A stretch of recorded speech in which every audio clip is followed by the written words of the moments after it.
Hey, I'm not Brody Brazil, and welcome to Teal Town After Dark.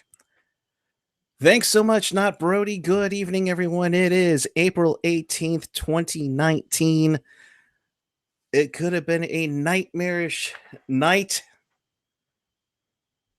but it won't be for both the Sharks and Barracuda. That's right. If your team wears teal, you're celebrating either way, folks. Hi, everyone. Welcome to Teal Town After Dark. This is your live and interactive Sharks post-game show. We do this live after every single game, and if you want to be a part of the show, do yourself a favor. There are multiple ways to interact with us, chat with us, and fellow Sharks fans in the YouTube chat on the page or the app. You can also add us on the Twitter machine at tealtownusa, but do yourself a favor. Hit us up on the social media, whether it's Facebook, Twitter, Instagram, SoundCloud, YouTube. We want to thank over the nearly 1,338 subscribers joining us tonight. We appreciate it all the way. Good evening, everyone. I am Erik Kuhre, and the time is nigh, folks. The time is nigh. Joining me tonight, another guy that spells his name the right way and didn't get into a brawl tonight in San Diego. His name is Erik Landi. Oh my, I am just in a glass case of emotion. Well, at least you're not the goaltender of the Gulls who is just broken glass. That one's for you, Lacy. And also joining us tonight, Mr. AJ Strong. What's up? Train's coming in. Train's coming in. All righty. Well, I couldn't hear AJ, but I hope somebody can. So I did. You did? Okay, well, that's good. That's good. I mean, lower thirds are working, but man, what a crazy emotional game tonight. Yeah, I mean, I tweeted out a stat, this afternoon. 28 teams in the history of the league have come back from a 3-1 deficit. The last time it was done was 2015. It was the Rangers against the Capitals. And it's like, wow, they dug themselves a huge hole. But if we want to play the statistical battle, home teams who win the first game at home, I think, go on to win the series 70% of the time. So take what stat you want to take. But, oh, my goodness, I'm just, again, I cannot believe the 360-degree turn in the play. Is Vlasic that key and important to this team? Right. And that's a huge thing. They get Joe Thornton back. They get Mark Edward Vlasic back in a do or die. And it was essentially a do or die. AJ, I'm going to come to you and let you have your initial thoughts and see if I can pick up your audio in a sec. What are you talking about, audio? What did he say? No, he said that he can't hear you, but I can hear you. Of course. Yeah, it's welcome to YouTube. Oh, no, my opening thoughts, dude, like, I understand if you're a head coach and you get upset at a bad call. When you get when a guy on your team pops out chiclets on the guy on the other side and you're bitching about a call on that, okay. Okay. AJ, that's such a great point. I want to talk about that hook or trip or whatever the hell they want to call that on Erik Karlsson. And it's when William Karlsson just fell down. Yeah, that was a good one. Yeah, and it's just, I mean, I am not a conspiracy theorist by any stretch of the means, but really, it's pretty blatant that they're favoring the Knights. I mean, it seemed like that power play that they awarded them, it felt like they wanted to keep that game close. Well, as Chris says, and we've said it multiple times, they're consistently inconsistent. What are you going to do? But it's silly. And again, if it was one of those things, because I am straight up looking for it now, and I will be the first to admit, Nyquist got away with a holding the stick early on in this game. He got away with one. And I'm seeing our friend Shalane on TV right now. But yeah, I mean, Nyquist got away with one, but I'm looking for other times when the Sharks are getting away with stuff, and I'm just not seeing enough of it to warrant some of these calls that are going the other way. But you know what? That's the way this series is just about run the whole time. And unfortunately, though, as well, the Sharks, they get a couple of calls. It's not a big deal if they're able to kill them, and the Sharks weren't able to kill those calls tonight. And of course, and that's what's going to magnify the calls even more. And that's the big key overall, is they need to make sure they kill those penalties when they get called, because going into game 6, Gallant pulls the same thing, and you have the Vegas crowd behind them. That's going to get called up. So let's talk about this game and get things moving here. Sharks facing elimination. The only 2 times they've forced a game 6 before tonight would be against Anaheim in 2009 and the 2016 Stanley Cup final in this one. So they were up against a tall task in this one. Things gets going early. Like everything in this series, it seems like 1:16 in, Tomas Hertl, his second of the playoffs from Erik Karlsson and Gus Nyquist. Whoa.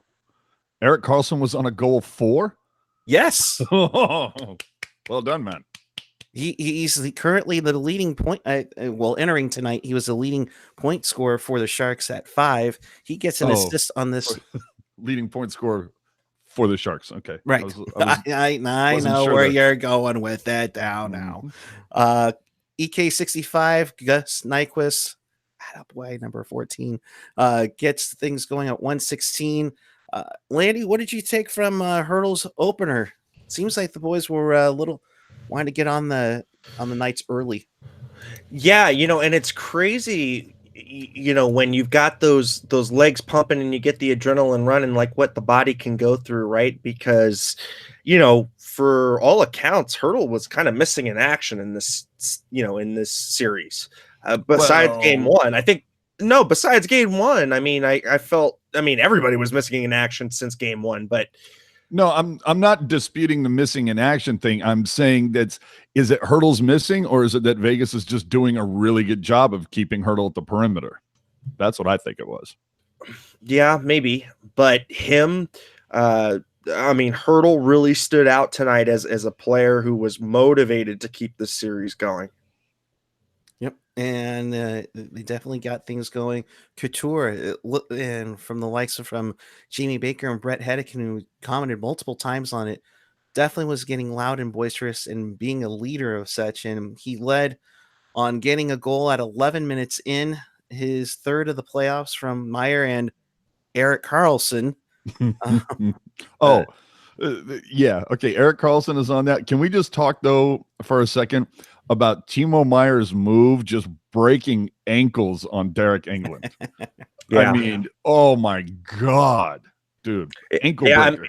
It seems like everybody got a shot of adrenaline. I don't know if they stopped passing those out since game 2, and it was just like kind of going cold turkey there, but whatever the hell they did pregame this one, they need to keep doing that. Yeah. Definitely. And Couture, bangs one in, a great finish to the net in that one. He definitely gets a huge goal, an insurance goal indeed, to make it 2-0. And then it started to get a little heavy at times, and unfortunately, and I'll ask you this, AJ, as Kane, takes a Golden Knight to the boards. He gets his stick up, maybe his glove up as well. The referees call a high stick on this one, making sure that that the Sharks don't get away with this one too much. But Kane with the high stick at 18-17 setting up a power play for Vegas. What did you think of that call? No, it was a weak call. It was weak. Again, it's one of those things that when you look at the game overall, you can, I mean, especially when you look at the stuff that was let go as the game progressed, you can come back and look at that and go, really? That's what you're going to call? But hey, is it something that normally gets called? I felt like that was one of those things that they were just looking for, because it obviously plays into the Sharks' hands to stay out of the box, clearly. But the Sharks had rhythm going in that first period. I thought they looked fantastic. They just, came out going. I thought they got a ton of confidence off Hertl getting that first goal in the first 76 seconds. And then you get the follow-up 10 minutes later from Couture. So I thought, if anything, it kind of broke the rhythm of the Sharks a little bit. Thought it was, is it a penalty? Yes. Is it something you normally see called this time of the season? No, but we got a little bit of a post-game clip that's going to play right into what AJ just said. Jonathan Marchessault on the ice today. Awful. One of the worst I've seen. Did say it wasn't an excuse, and that it was the same ice for both teams. What is he talking about? He's talking about the ice quality at SAP. Well, yeah, it's awful. Let's see. Let me see. Pink played a concert there last night. It was like 83 degrees in San Jose today. I mean, those are all the makings of, bad ice, but both teams play on the same sheet. Granted, I mean, again, stick taps to VGK for making a quality building that, in that part of the world. Well, granted, it's also much drier there than it is here, but they know how to make a good sheet of ice. But you're also talking about a building that was built 30 years after SAP. So, technology and stuff. Hashtag. No, but what I'm saying is maybe that plays into how the Sharks played tonight. You know what I mean? Maybe it slowed down Vegas a little bit, or enough to disrupt whatever they had going on. You know what I mean? Maybe. I don't know. I know there's a couple times, we all know Sorensen to be a very fast skater, and I saw him a couple times get blown by from Pacioretty. He was like 10 years older than him. So anyway, but it was, Sorensen definitely looked slow tonight, and it showed a little bit. But and like Chris says in the chat, bad ice will cause more randomness, especially with pucks. Bouncing pucks. There was definitely a lot of that. And the other thing I think we need to call out is just like, what? The Sharks finally found a game where they kept Stone, Stastny, and Pacioretty off the damn score sheet. Hey, Erik, I think this is a perfect time to roll the be a part of a show graphic. Why? That would be great now that I just switched over to Google. Isn't that great? I can hear AJ now, but unfortunately, I lose I lose my graphics. So, all right, well then I'll go ahead and throw it up. Here we go. All right. Well, hey, it's your hosting duties, man. Oh my God. All right. Brad. But if you are then. going to be a part of the show, this is the way to do it. If you're watching us on YouTube, either on the page or the app, join us in the super chat. We're having fun right now. Follow us at tealtownusa. Use the hashtag tealtownusa, along with using all of our social media channels with that all the way. So moving onward, so Kane gets that penalty at 18-17. That sets up a Vegas power play, and they cash in with Riley Smith getting his first for the Knights on the power play from Miller and William Karlsson at 1930 to make it a 2-1 Sharks after one period. AJ, kind of a weird bounce. It bounces off of EK65 on that one. Which one? The Smith goal at the end? Oh my God.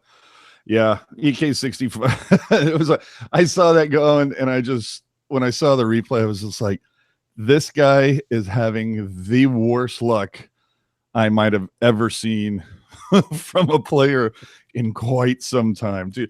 So basically, all the first 3 goals scored in this game all did come off the Shark sticks. and off Just saying.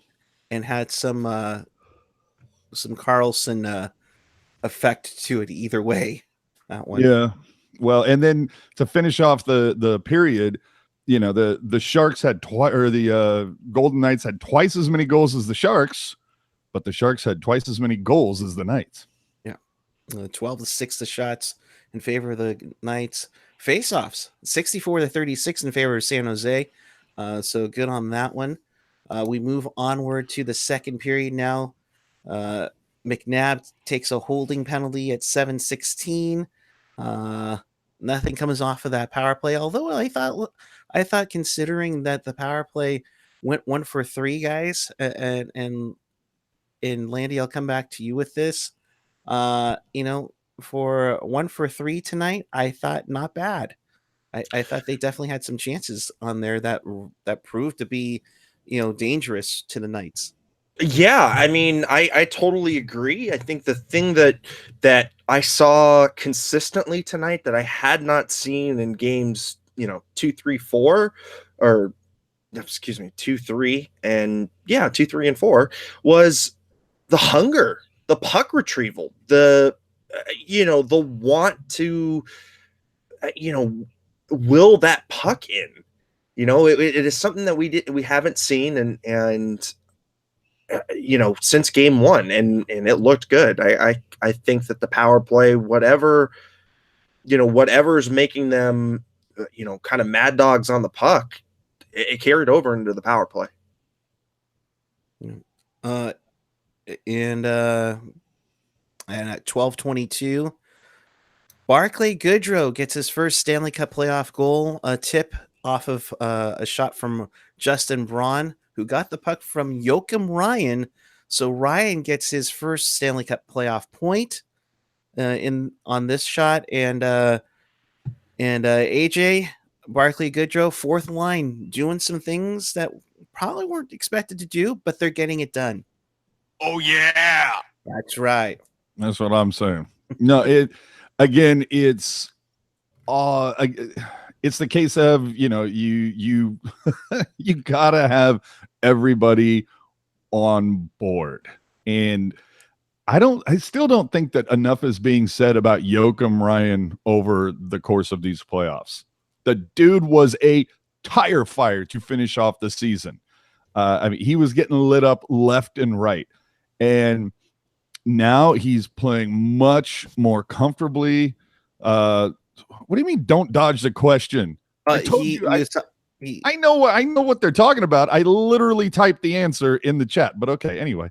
But just Ryan is not getting enough kudos right now. He is not the anchor that is weighing down the defense like he was towards the end. So anyway, I don't read, AJ.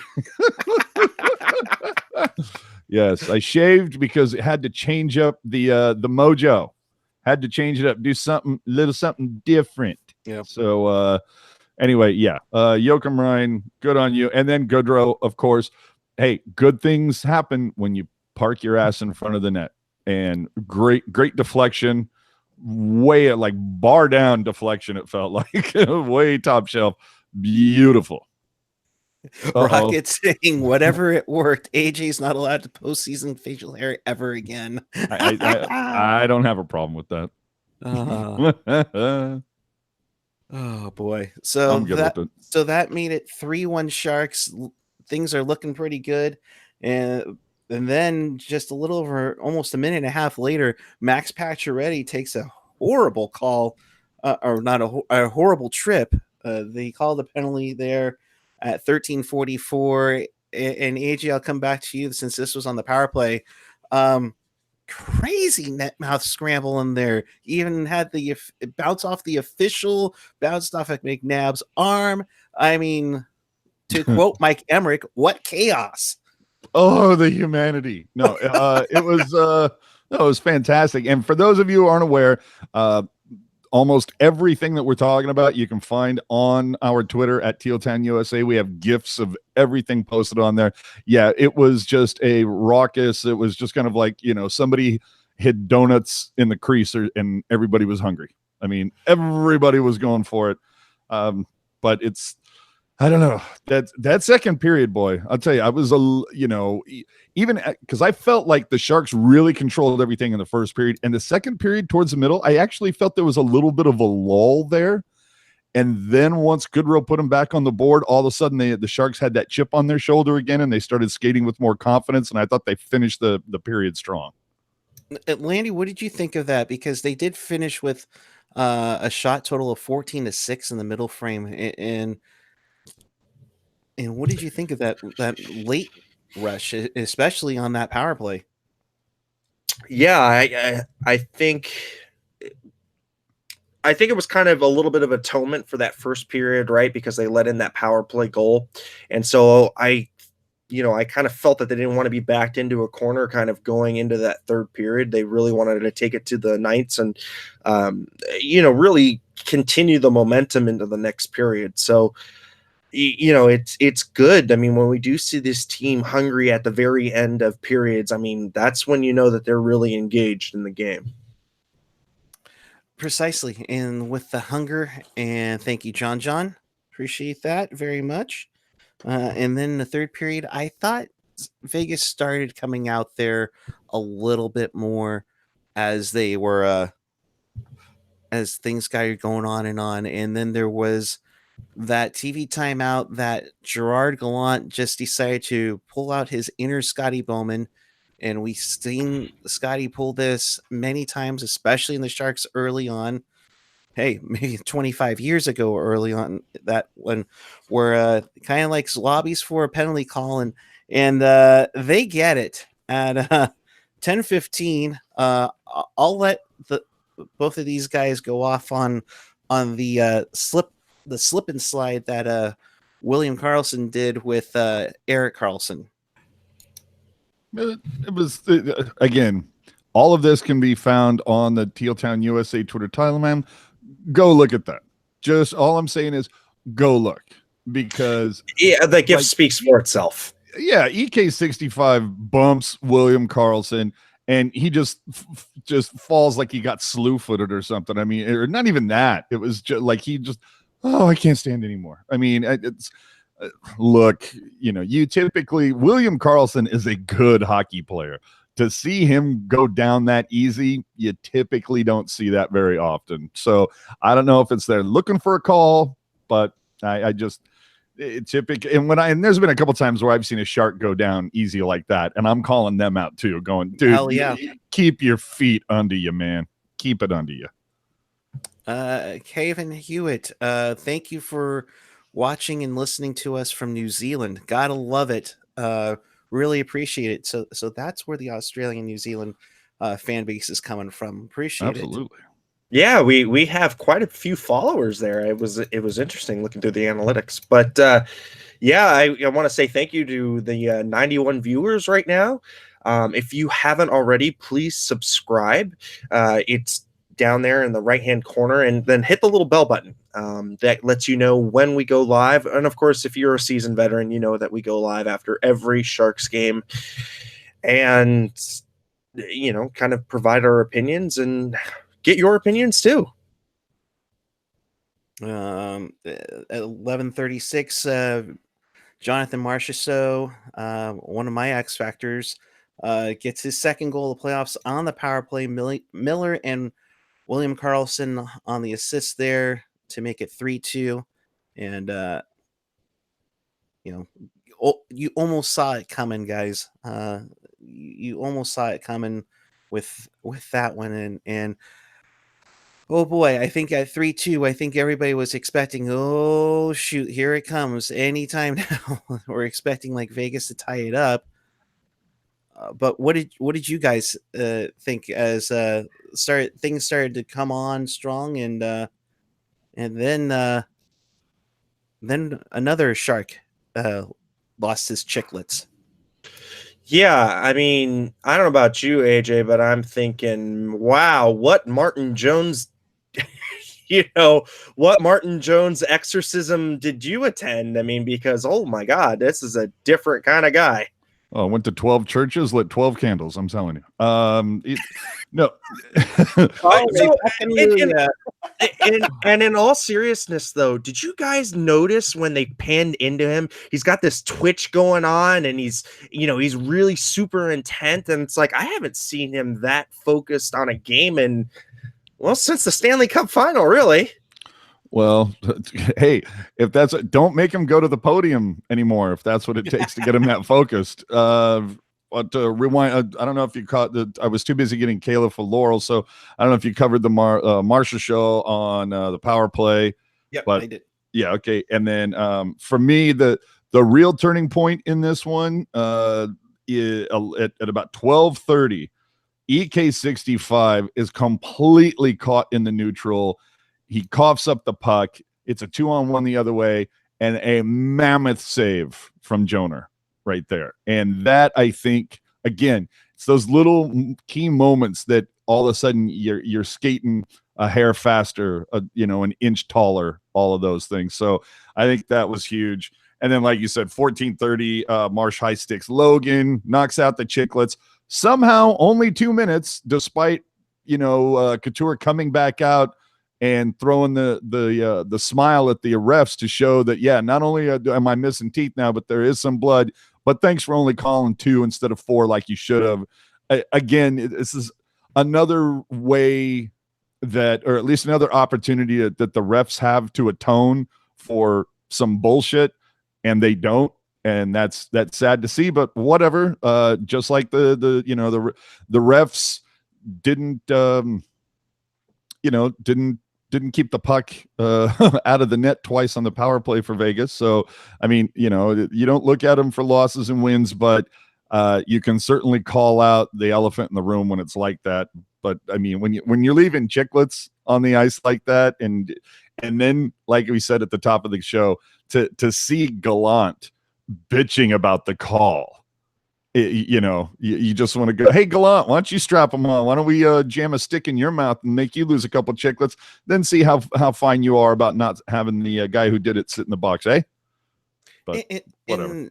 And have we not seen them complain about calls and then getting them? I think especially last game, I just think it's just a little ridiculous. But that sets up a power play goal from Tomas Hertl, his 4th of the playoffs, his 2nd of the night. Pavelski and Jumbo get the assist on this one, and that one was the huge one that kind of puts this game away at 4-2. Yep.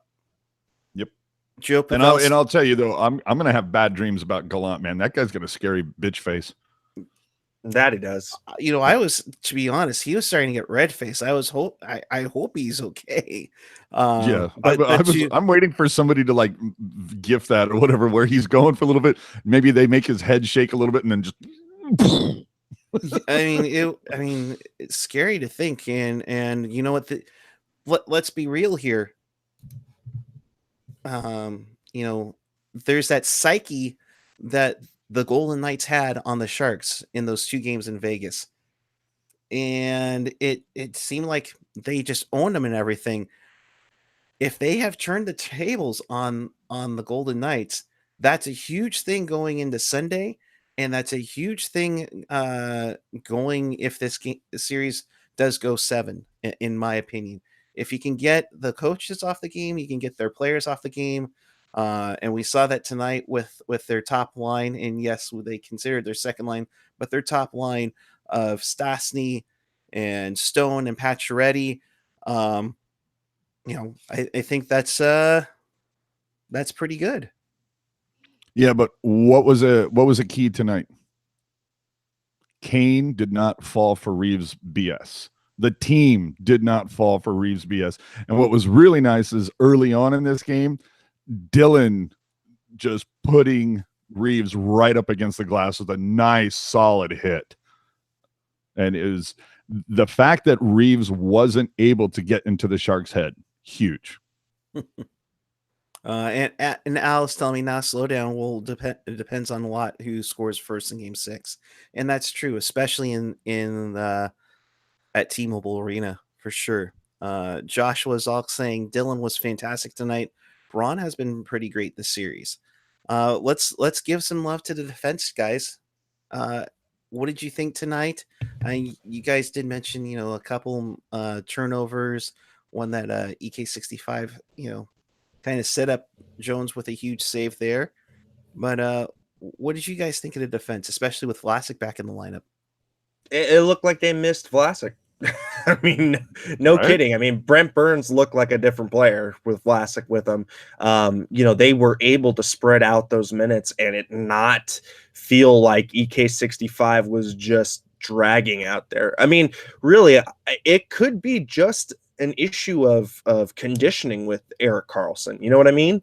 Like, because maybe the groin's still bothering him, but I feel like, he's just been kind of getting better and better. So, it feels like it might have been conditioning for being that laid off for all that time. So there's that, and you have that. Jones with a solid performance. Joe Pavelski would add an empty netter, his second of the playoffs from Kane to seal it at 18-14. That's how this one would play out. Sharks win 5-2. Golden Knights have a 3-2 series lead, headed back to Vegas on Sunday. The stats overall 32-29 shots on goal in favor of the Golden Knights. Face-offs, the Sharks destroyed them. 37. I didn't make that up, kids.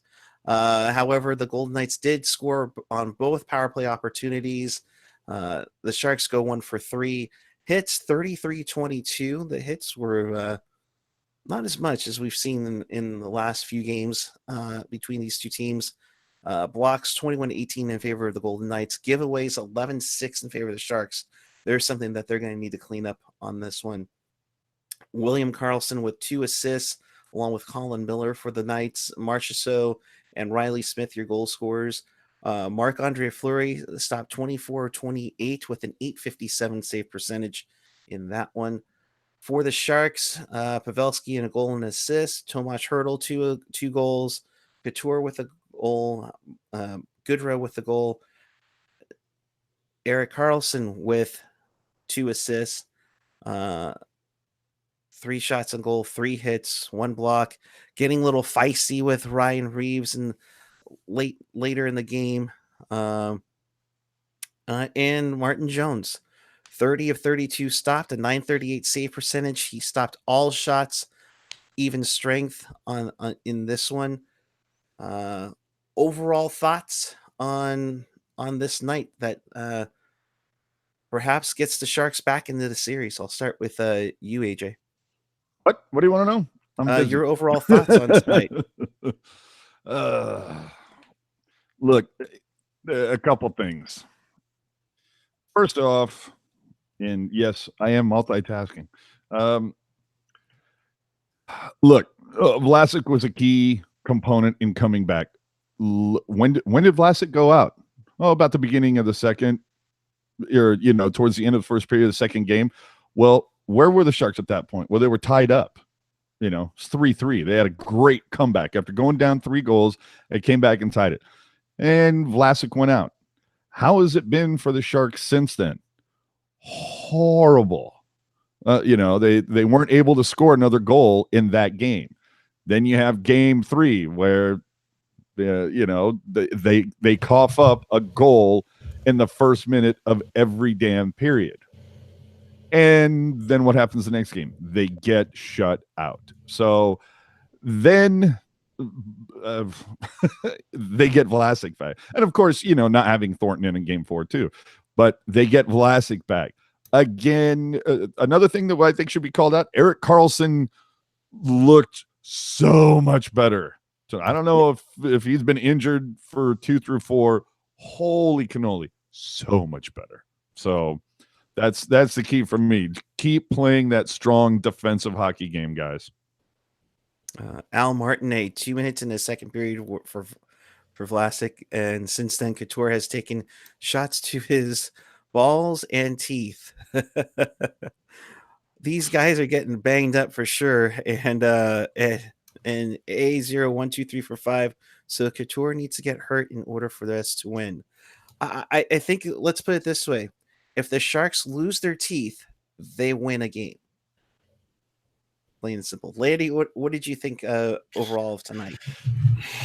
I need a meme of Couture with the sunglasses with his teeth missing, showing the refs, that says whatever they're paying you, I'll pay double. And that's that will caption the night for me. I mean, it just a complete 360-degree turn. It looked like they were hungry. It looked like a team that was down, ready to be, just to really be snuffed out. And they found a way. And you know what? Going into game 6, they're going to have to find a way again. But if there's any team to come back on this, and I mean, have the firepower to come back in a series like this, you would think it would be the Sharks, right? So, the other thing I want to say is the theme of this playoff run for everyone is we're in bizarro world. It's bizarro world. You're seeing Tampa Bay get swept. You've seen, you've seen 3-1 go down the Avalanche and Calgary, and you're just, it's amazing. And then they also have the Isle sweep in the Pens. So it's 3 crazy series. I think, did Winnipeg pull it out tonight? No. We'll get to that in the wraparound. You will not believe tonight's action besides the Sharks game. We'll get to that in the wraparound in just a jiffy. But yeah, Winnipeg did not pull it out. Yeah, so again, it's just the most hottest playoffs I've seen in a long time. And that's the beauty of the Stanley Cup playoffs. It's not like the NBA playoffs where you essentially know which few teams are going to play in the NBA finals. How jacked up though is it going to be if Colorado beats Calgary? What an upset. Isle sweep Pens. Yeah, Isle sweep Pens. I mean, yeah, the Isles were pretty good, but I don't think a lot of people were picking them to do a sweep. Hell, Columbus over Tampa Bay. I think we've heard a lot of people say Tampa Bay in 3. I was probably one of them. And what a way. I mean, it's a crazy one, but well, Boston coming back. Boston comes back to essentially force a 6 game in that series. It's all knotted up at 2. And guys, we won't know. I'm assuming we won't know until tomorrow for what time this game will take place in Vegas. I'm guessing it's probably a 5 o'clock start. If I had to, put a guess on it, try and get a marquee matchup. I think it depends on how other series, go. If anything else gets wrapped up before them, because remember that for some reason the Sharks have 2 days off instead of just 1 in between these 2 games. So happy Easter, everybody. Enjoy it, because you could go one of 2 ways. They could make this like a noon local, Pacific thing, or they could make it a 5 o'clock thing. Who knows? The way this has been back and forth, if they're smart, yeah, I make it a 5 o'clock start locally. Yeah, and you have on that Sunday, you have Calgary, Colorado, Boston, Toronto, and then Sharks in Vegas. They're just probably great hockey. Hockey on Sunday. I mean, if Colorado does finish it off, maybe that essentially sets up Boston, Toronto as the early game, and then Sharks and Golden Knights, mid-afternoon or late afternoon for that one for sure. I should probably touch on something before we go any further. After my whole slobbering over how great Joakim Ryan has been, he only played 645. Yeah. So never mind. But he got an assist. He played decent defense. I mean, there you go. But what was that? 2 minutes more than his average? Yeah, he didn't stay in the sheets. And, the guy, have we heard anything about what happened with Kevin LeBanc tonight? No, I have not seen anything. Yeah. So they're saying that in the chat that LeBanc was benched. Oof. Well, I mean, I was told he wasn't found on the bench. No, he was not on the bench. He was not on the bench. He got hurt. Is that 'Cause he was dressing playing- roomed? Well, I mean, he was playing a great game. I felt like he was driving possession, although he had a couple of, miscues in his own end. But I thought that he was really tenacious on pucks, finishing checks. I thought he played a pretty good game. Nirav Shah, and I'm hoping I say that correctly. I apologize if I didn't. Announcer said he was on the bench. Also, he said that he kept turning it over in the neutral zone. Well, I mean, if that's what it is, hey, look, then you got to give credit to PDB and recognizing, the coaching staff and recognizing that. Look, the Sharks got the win. If you needed to double clutch Hertl in his place or whatever, I'm fine with that. Double shifts all around. There you go. But I also just want to quickly plug the subscribe. We've got 92 people watching, and if you're new to the show, please use the chat to communicate with us. And if you haven't already, please subscribe, hit the little bell. You'll get the live notifications. And I mean, for the veterans, though, that we go live after every game. if you want to talk to us, use the chat. If you want us to answer, use the super chat. Oh, AJ. It's a joke. It's a joke. Christopher, thank you for the subscription. Appreciate it, Chris. Appreciate it. All right. So let's bring in our fourth member in the panel, Mr. Kevin Lacy.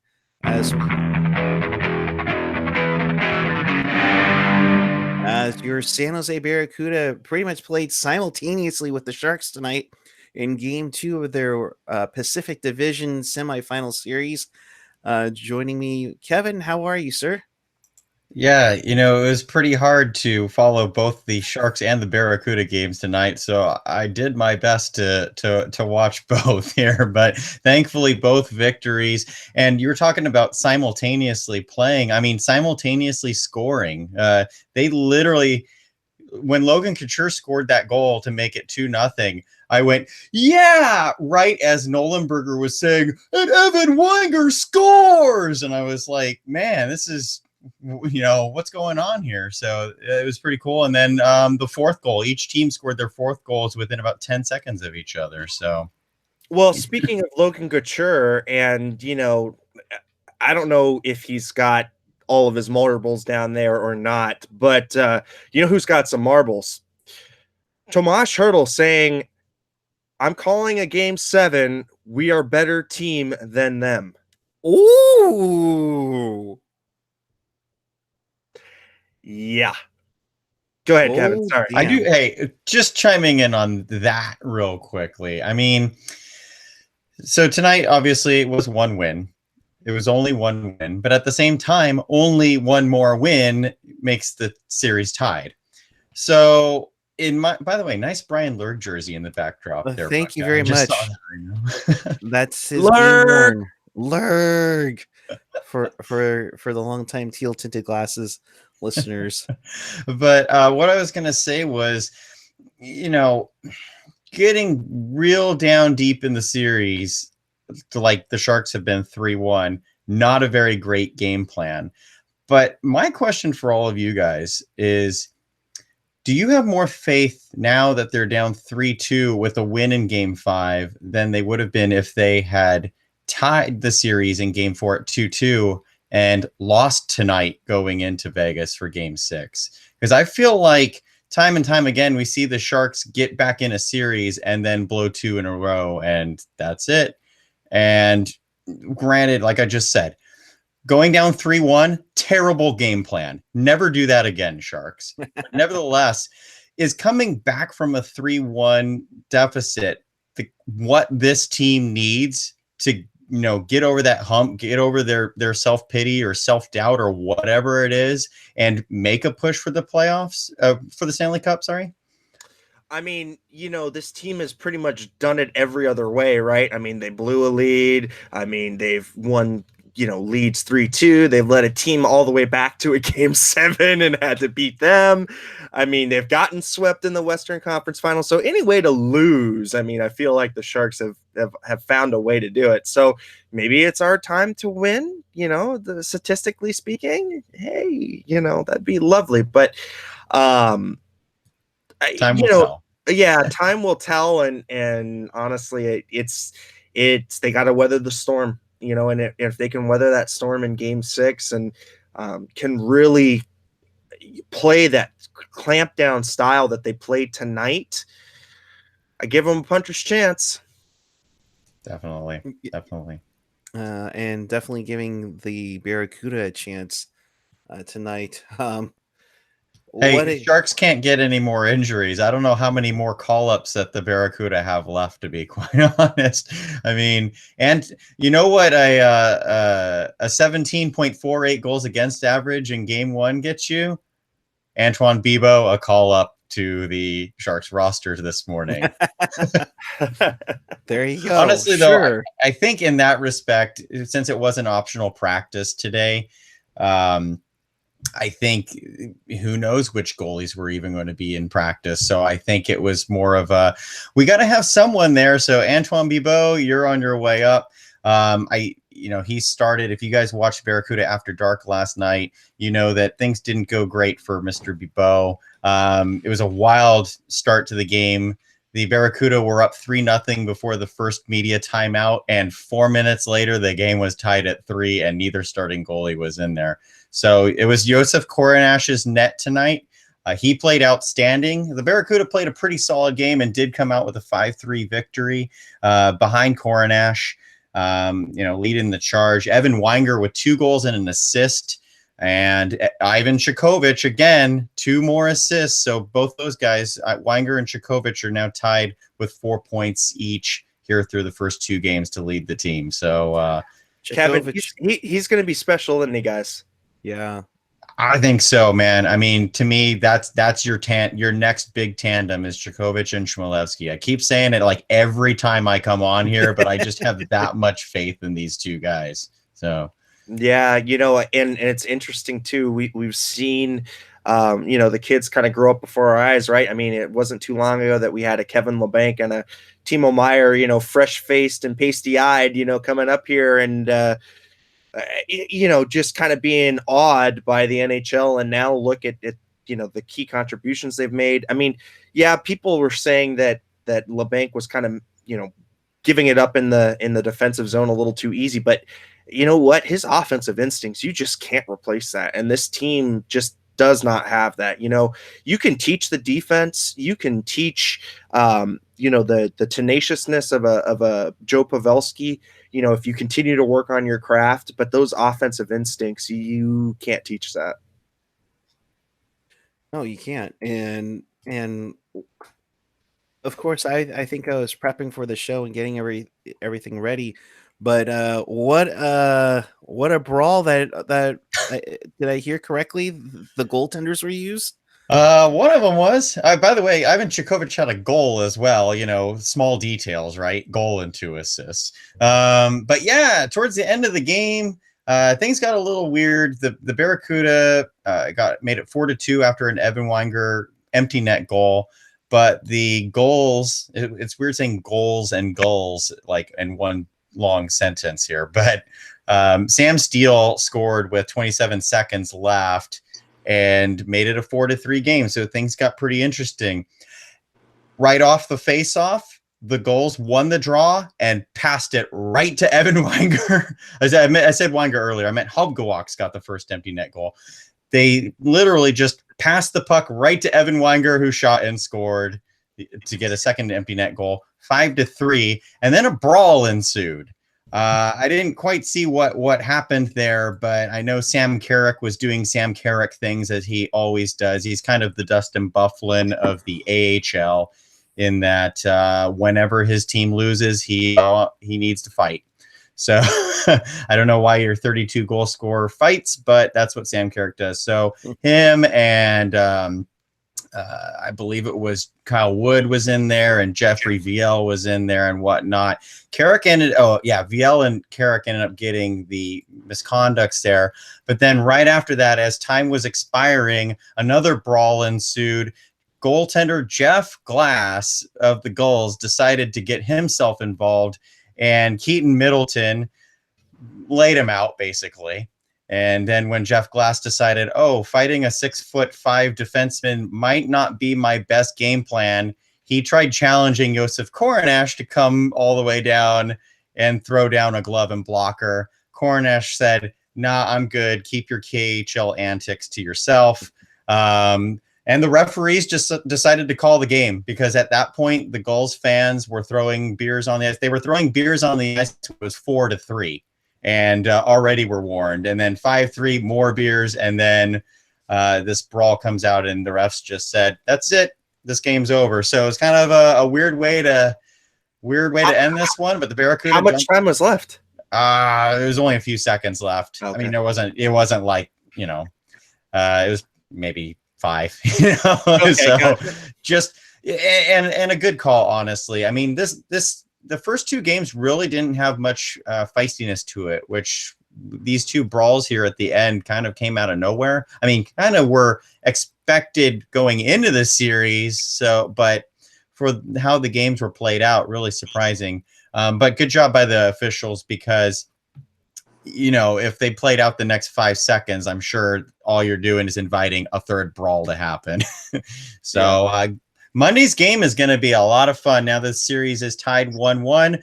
The San Jose Barracuda now officially can gloat at having home ice in a best-of-5 series, because the whole rest of the series is at San Jose, no matter if it goes 4 games or 5. So be out there Monday and Wednesday at SAP Center, and Thursday if needed, but hopefully you'll see 2 W's Monday and Wednesday. So. All right. Well, I'm looking forward to it. So, Kevin, thank you very much. And what a crazy game, game 1 and 2. So get your tickets at sjbarracuda.com. I think they start at $10, right? Starting at $10. So really, it's about the same price as usual. Plus, there's the promotion here for the playoffs of a hot dog and a 20-ounce beer for $5. So that's a pretty sweet deal. And then, of course, after the game, as soon as I can get home from SAP Center, check out Barracuda After Dark following the remainder of the series, and hopefully more rounds to come. Absolutely. All right, Kevin, thank you so much. Appreciate it. Good, sir. It's got to be my favorite time of the day, right? Oh, I guess. It's time for the NHL Reach Around. Have the goddamn common courtesy to give him a reach around. It's wraparound. And on this night, of course, we told you about the Sharks beating the Golden Knights 5-2, but a crazy game. First in Carolina, Hurricanes 2, Capitals 1. That series is now tied 2-2.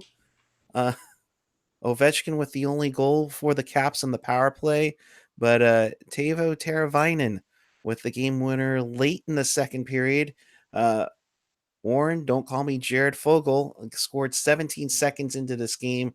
Carolina now pulls even with the Caps 2-2. That series will go on Saturday.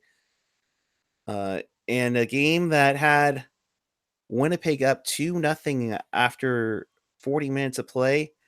The Blues come roaring back, including a controversial call late in the third period where the puck entered the net while the net was coming off of its moorings on a delay penalty call.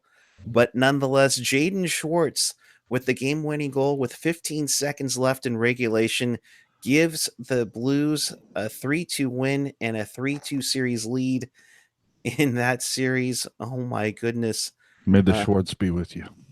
Oh, wow. Just saying. There you go. Oh, and And by that the was- way, our buddies on NBCSN California have gone off the air, Brody and crew. Good night, everybody. But we keep around, stick around. Welcome to you. If you are new here, hit the subscribe button down there if you would. Share it, tell a friend. We have kind of a friendly competition going on with our friends over at LGS Radio or LGB. What is it again? Let's Go Blues Radio. Yeah, Let's Go Blues Radio and our friends over at Sinbin. So we definitely want more subscribers than them. So I'm just saying, they're getting all that donation money, and that, hey, that's okay. We're fine with that. We just want more subscribers. We just want to beat them on subscribes and on Teal and on followers on Twitter. Yeah, speaking of Twitter and subscribers, I'm 9 away from 1,000. All right, can we give Landi 9 more follows? I mean, come on. He's 9 away from 1,000. Oh, Yeah. good for you. I knew that was coming. Use my first name Erik and my last name Landi, and any subscribers help. Yeah. So Definitely. anyway, yeah, friendly competition with our friends over at Let's Go Blues and Sinbin. So help us pump up the subscribes over here and the follows on Twitter. We would certainly appreciate that. Yeah. And I liked seeing that from the Blues tonight, though, too, because I am kind of that's who I'm rooting for in that series. And if you saw Twitter in the first half of that game, the Jets are up 2-0, and Blues fans were just like, "Oh my God!" They're just not in it to win it tonight. And then look what happens. Yeah, it was a crazy one. Indeed, I can't wait to watch watch the third period. That was crazy, especially the tying goal. There's going to be controversy and talk about that call for quite some time for sure. Oh man, What are you going to do? So, yeah, but tomorrow, Hashtag Bizarro World. yeah, tomorrow at 4:00 Pacific. Maple Leafs Bruins. The series is tied. It goes back to Boston. I don't know about you guys. If Toronto doesn't win this one, I don't know that I thought they got lucky with that split in Boston. Thought they looked real good in game 3. The last game, they just got trucked. So they made a comeback though, but it fell short. Yeah, I don't know. That's going to be a tough one. It's definitely going to be one worth watching. And then you talk about one worth watching at 7:00 tomorrow at Calgary, Avalanche at Flames. And boy, if you saw last night, well, watch tomorrow, man. Because remember, Calgary, they're a game away from getting bounced. The number 1 team in the West is one game away from joining the number 1 team in the East to booking tee times, ladies and gentlemen. I mean, are you kidding me? McKinnon is a powerhouse. Rantanen, Landeskog, Matt frickin' Nieto from Long Beach, California's got 2 shorties, people. I mean, this is a series worth watching. Aha! And Mike Smith has played phenomenal in that series. Oh, I don't know. There's something a little short-circuited about that guy. Well, he had like over 50 shots on goal against on him on last night in that overtime loss. But do they have golf courses in Calgary? I would imagine. Right. Yes. Well, if they're struggling to get Wi-Fi in Winnipeg. Oh boy, who knows? We'd like to apologize to all of our Canadian viewers. It's not like they can't get on a flight and go to Florida or something, Or, Well, everybody goes to Florida. They can join the Tampa Bay Lightning. There you go. Or head down to Pebble Beach, whatever. Yeah, they can sit there and hang out in Tampa and just, cheers. Yeah, we got bounced too. Number 1 teams in both the conferences. Gone. See ya. I love I'd love to see Stamkos and Gaudreau on the green, and they're taking the picture in their little Nike hats. Oh, that would be nice. No, Adidas hockey. Yeah. So, oh man, and Ben saying, been high on Mikko Rantanen prospect, since before he was drafted. I mean, that kid. it's just cool to see after all the way Calgary finished, and they were playing really strong. Gaudreau was looking great. Giordano, just everybody on there was just looking really well. They had a great season, no doubt. And there was a little bit of speculation. Do you go with Smith? Do you go with Rittich? But yeah, I mean, like Lacy said, Smith is keeping the Flames in it. But boy, I don't know which one I'm more excited to watch, but I'm watching them both, guys. It's going to be a hell of a match. And then Saturday, holy cannoli, Stars Predators. Although that one I've been kind of meh. But either way, that's at noon on Saturday. That series is tied. This is in Nashville. Then again, St. Louis, booyah, has the opportunity to knock another top seed out. The second seed. No, I'm sorry. The Jets were number one in the Central, right? No, they were number 3. Yep. No, Yeah, the Jets were number 3. Jets were number 2. Blues were number 3. Excuse me. Yeah. Sorry. Yeah. So okay. So the second seed, the Jets can end up being bounced on Saturday because this game is in St. Louis. St. Louis has a 3-2 lead.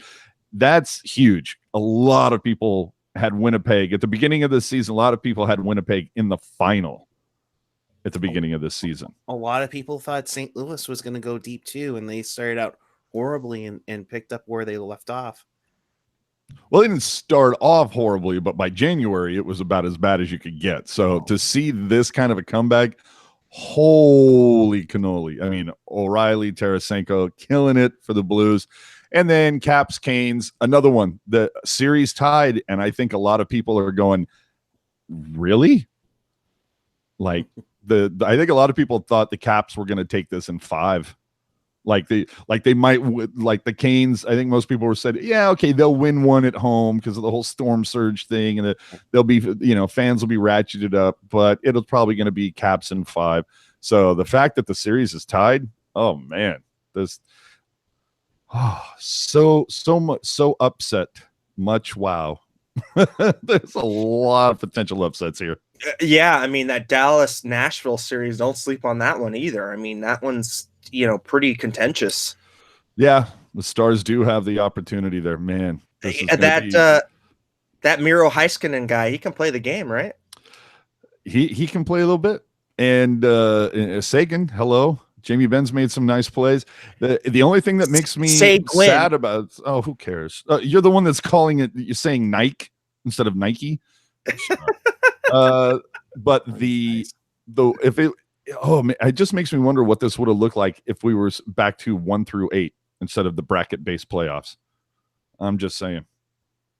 I can figure. I don't want to get into the whole minutia of it all. I'm just saying you could have very well seen one of those. What was that season? Like, I don't know, about 10 years ago or so. 2006, when the top 4 from the West went out, and then top 4 from the West won, and then the bottom 4 from the East won. No. It was inverted. Yeah, it was inverted because the Sharks became the top seed. And then lost to Edmonton. Yeah. For the West, it's if it were set up like it was before, Calgary would play Colorado. Nashville, because they were the division winner, would have been the number 2 seed, would have gotten Vegas. The Sharks would have played Dallas, and then Winnipeg, St. Louis. Just saying, kids. So there will be a street party on Autumn Street, or a watch party on Autumn Street on Sunday. So I'm assuming that we will see Sharky in full-blown Easter attire. Just saying. Who's the captain on the frame behind you beneath DW across from Odgers? That has to be Bob Airy, right? Yeah, it's Bob Airy. And funny you mentioned Bob Airy tonight, and it got a lot of pub. 25 years ago tonight, the Sharks played their first ever playoff game. They beat the Red Wings 5-4.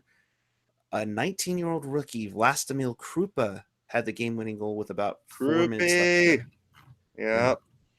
Now, question for either one of you: who scored the first ever playoff goal in Sharks franchise history without looking it up? Oh my God.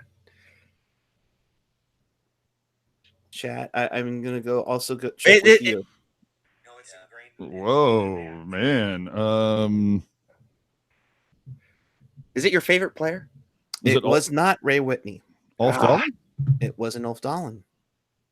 The answer, out of nowhere, Sean Cronin. Oh, Sean wow. Cronin had a screenshot slapper from the point. They originally accredited Jamie Baker with the tip, but it deflected off of the Red Wing and went in. Wow. Well, I mean, there is Mr. Puck Guy coming out with the knowledge card. Thank you very much. No, but kind of weird that 25 years ago was the Sharks' first sojourn into the postseason, and here they are now. Good juju. Good juju. Good juju indeed. Sorry about that if that bled over. It's again. So to believe that, oh my god. Sorry that bled over. That's our buddy Sinbin. Oh, Ken. LGS doing it. We had him on. So go check him out. Again, cool guys. No nonsense. They're not wearing gold tinted glasses, so to speak. But good guy, but we need more subscribers than him.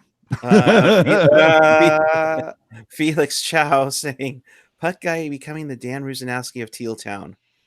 No, it's the Uncle Darren Stevens. Hello. Yeah, either way for sure. So the Sharks hallowed company. So the Sharks win 5-2 over the Vegas Golden Knights. They are still down 3-2 in the series. We still don't know the time for Game 6. Of course, they're waiting on Pete Stamkowski. Well, see, I would have to, bring in an aircraft carrier when I talk. Yeah. If we're going to talk about Pete Stamkowski going through and all that stuff. So. And by the way, like even Sinbin saying that the officials were crap tonight, and when he says that, he's talking about them screwing up the Couture call. So yeah, that's good. He's not wearing the golden glasses. He's calling it like it is, which is obviously something that we can appreciate. Yeah, definitely. No, and he's a cool guy too. I mean, just I think that he's pretty fair. So yeah, and we have some good quotes coming in. Dylan apparently quipped to Ryan Leong on the Sharks mindset entering the game. His quote was, "Get through the first shift." Yes, no goals in the first 90 seconds, please. Yeah, and no goals in the first 5 minutes. We'll take it.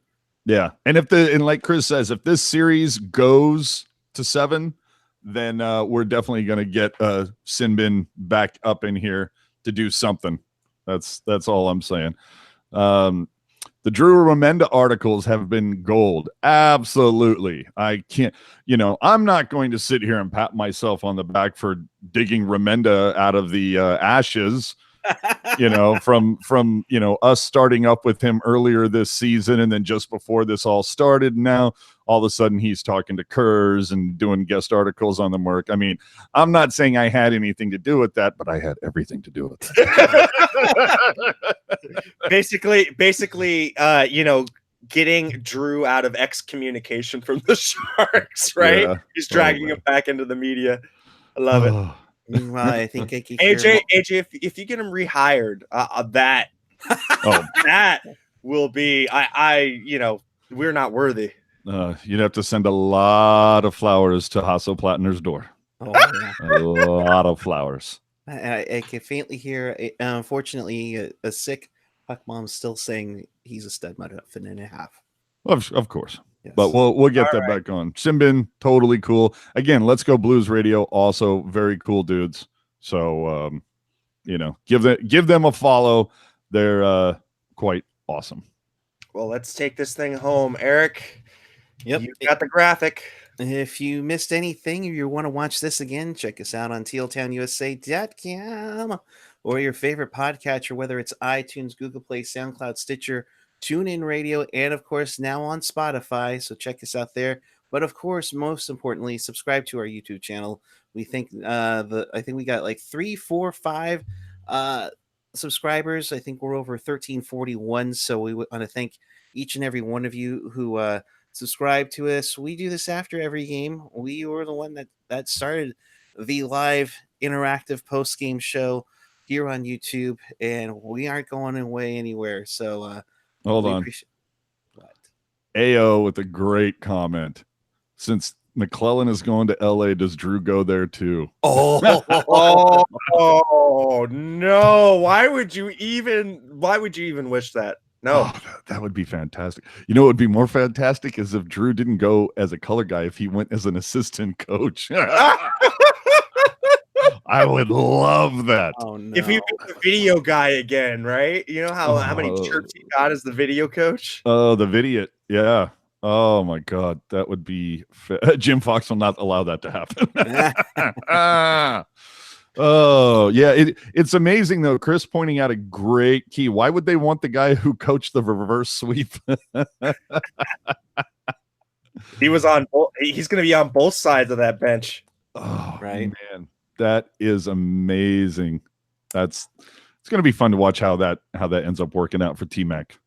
Todd, I will do that. That's on me. So I will get Kuhre After Dark on our favorite podcatcher. So sorry about that, but I will get that up as soon as I possibly can. Yeah, man, what the hell? I know. It's not Hey, you like know I what? work or anything. The awesome thing is that Gallant meme. That's going to catch fire. Oh, the thumbs up and the smile and the barking. Yeah. Yeah. Yeah, and again, I'm still waiting for that Logan Couture with the sunglasses and say, "I'll pay you double what they're paying." Oh, hold on. Who posted this meme? Where'd you get this from? I got it off Twitter somewhere. That one? is fantastic. Yep. That one's pretty good. Oh, that is fantastic. When you're dead inside and someone asks how you do. Oh my Um, God. Oh, I can't say enough good things about that. See, Chris JWS with the Thornton Easter memes are better. oh man. Before we sign off, are there any final questions? Let's do as Brody and the crew likes to say, a little final burn, if you will. Any final questions as we go in? Remember, game is going to be on Easter Sunday, so you get today and tomorrow off, at least from Sharks hockey, so you're not watching everything on the edge of your seat, but the next 2 days should offer some amazing post-game hockey. I'm just saying. So final burn in the chat. We'll let those fire up. But yeah, you get 2 days off, Friday, Saturday. Enjoy the world of hockey. Sunday, Sharks and Golden Knights. Guava Burst Game 6 is going to be great. I would hope so. It should be fun either way. As soon as you're done watching this, go shave everything because it worked for me. Well, see, I didn't, and it's worked. Oh. Yeah, I don't know. I added fresh laundry to the pile, so whatever. Oh, okay. John saying if we win game 6, how many days till game 7? So game 6 is on Sunday. Again, we still don't know the time. So Tuesday. be on the lookout for, but game 7 is Tuesday night, and we'll know that time too eventually. That could probably go as early as 6 p.m. For game 7 if they do it. On timer, thank you. 6 for game 6.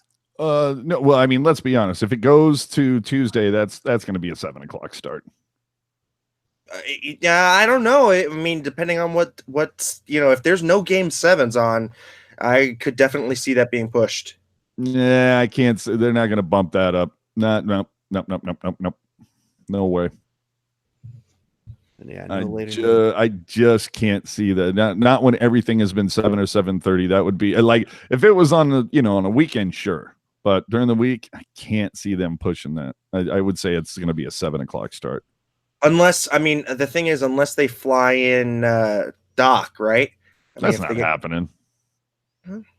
What would you? No, every first round, it's all it's all regional guys. And I must say, I'm in absolute love with the streams that I'm using and everything like that. I haven't heard Emmerich's voice for 5 seconds this postseason so far, and I am absolutely loving it. Listening to Houston the other night, the gold standard behind Randy Hahn. Oh, I love me some Jim Houston. Doesn't scream he doesn't scream anytime the puck gets within 40 feet of the net. It's just, I love that. Somebody needs to make the case for Doc Emmerich, because I'm just not buying it. Could you imagine that? I always imagine that Doc Emmerich, if he had to call baseball, it would be Game 7 of 162. There'd be no one on. That would be the second inning, no one on, no outs. The count is 1-1, and he would call it like here, and here's a delivery. Oh my God, it was a ball. I mean, that's what I'm saying. Where he calls everything like it's overtime in Game 7 in the Stanley Cup. You know what I mean? It's funny you say that. I believe he's done some stuff like Pirate Spring Training, because he is a huge Pittsburgh Pirates fan, obviously, because he loves the Penguins almost as much as Pierre McGuire. But I know there's YouTube videos of him doing good for him. NFL football that he actually did. Sorry, Laurel. and then the funny thing is he's done there's been videos of his calls over soccer goals, but I haven't seen him do baseball. Yeah, whatever. Marty asking if the Kuhre are on the usual stream places. No, much more difficult to find an AHL stream. So you just shell out the $25 for AHL.tv, or you follow Teal Town USA on Twitter and wait for Erik's beautiful gifts. Yep. We'll definitely do that. Although I'm contemplating going Monday night. We'll see. Now.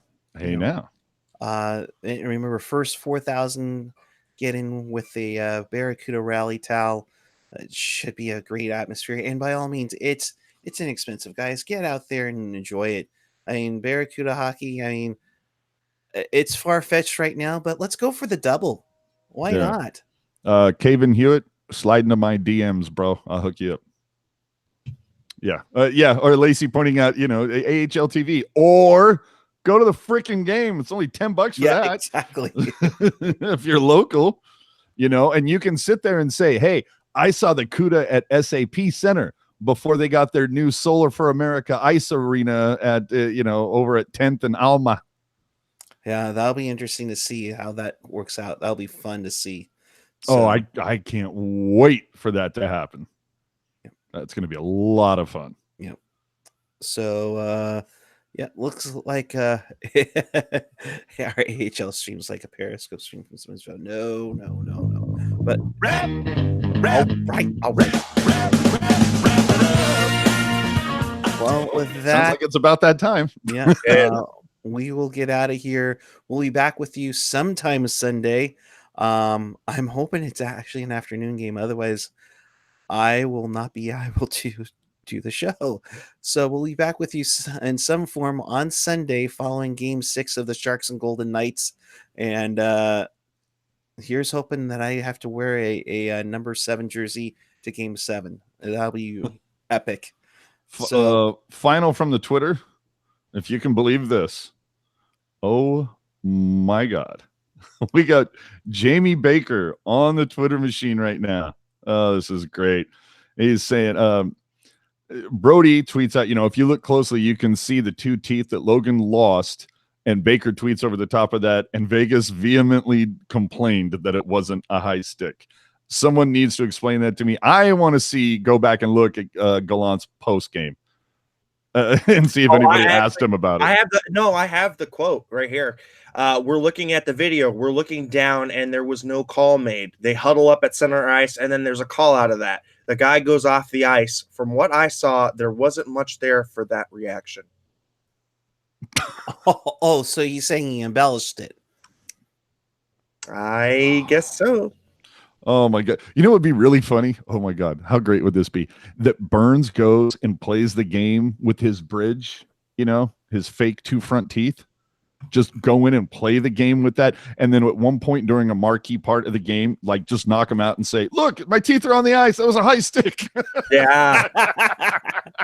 Yeah. Why does he have his teeth on there? Yeah, this is the tweet from Brody, and you can see my cursor around The it. blemishes in the picture, they're not blemishes; those are teeth. Yeah, that's crazy. Yeah, What if you click on the actual picture? There you go. Yeah. You There's- know what it reminds me of? It reminds me of like an old photo that sometimes it gets a little yellow, spotty, or whatever. You know, Mhm. has that blemish to it. Oof. Jeez, that's All crazy. right. That's enough of that. Let's wrap this Kevin, up. I like Kevin Lacy. He went into the back, busted his teeth in the dressing room, and came back out, threw him on the ice. That's how badly we want to call people. If that's how we have to get a call, then so be it. I mean, my God. Well, with that, final thoughts where the people can find you, Mr. AJ Strong. You can find me everywhere. AJ_Strong. Twitter, Instagram, and that's everywhere for me. All right. And we will have a new pucknologists after the end of round 1. So look for that sometime next week. And with any luck, we will get another, hopefully another talk with one Mr. Drew Remenda, if I can pry him away from, the Mercury and Kevin Kurz and everything. If I can pry Drew away, we'll try to get at least 15, 20 minutes with our good buddy Drew, and maybe try to pop in a couple other people. And if you missed our hit with Ted Ramey a couple days ago, go check that out. That's on all of our channels. He actually participated in the morning skate on Facebook Live with Randy and Ruzi and everybody this morning. So yeah, go check out T-Rame, and the morning tide from him will be out tomorrow morning. Should be a good one. Yep. And Ted is a good longtime friend of our show. Really appreciate it. A longtime friend of mine too. We go shopping at Safeway together. But that's too much information. Erik, Landi, your final thoughts on where the people can find you.